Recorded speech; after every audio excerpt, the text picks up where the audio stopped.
You're seeing a different side of me today because guess what? I'm filming on a different wall in my office. This is one of the paintings that I picked up when I was at a market in Sydney, probably about a year and a half ago now. Have you ever had that experience where you really want to treat yourself, but you're really not quite sure if you should? You're really not quite sure if there's enough money in the bank, if there's a big enough wall, in this case to put the picture on, if you really deserve it, all those sort of thoughts that run through your head.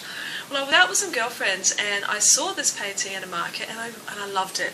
Straight away I saw it and I was attracted to it, I was fascinated by it, I could imagine it being on the wall.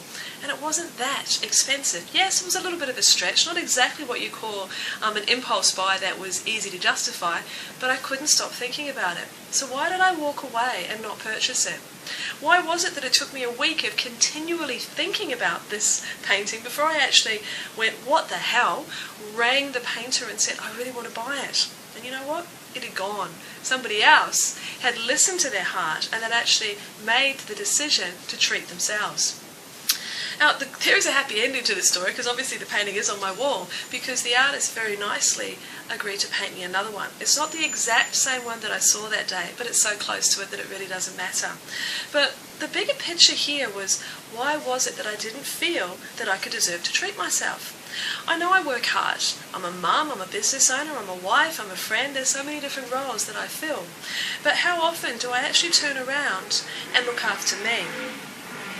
You know, I think perhaps if you also looked at your own life, it's not uncommon for us female business owners in particular to hardly ever treat ourselves. There's always another thing to do, something else on the to-do list, someone else that comes before us. Well, I'd like to make a stand, or rather take a stand today and say, create yourself a joy list. This is an idea that was given to me by a coach that I'm working with, a fantastic coach called Andrea in America.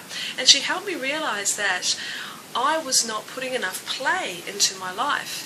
Now, this isn't a list of you should and you must. It's not like that at all. It was a growing recognition that all I seemed to be doing was focusing on the things that were looking after other people, whether that be my family or my clients. And you know what? If you don't give back to yourself, it makes it really, really hard to put your heart and your soul into your business and serving clients.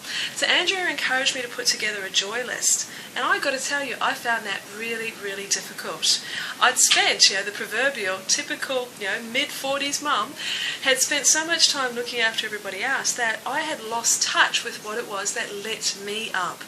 So I've been making an extra effort to put time aside to have a think about, what is it that fills me up? What is it that makes me laugh? What is it that makes me feel light and happy and free? And the list is growing, I'm happy to say. One of those things on the list is when I have a real strong connection to something, a real heartfelt, wholehearted connection to something, then I should pursue it.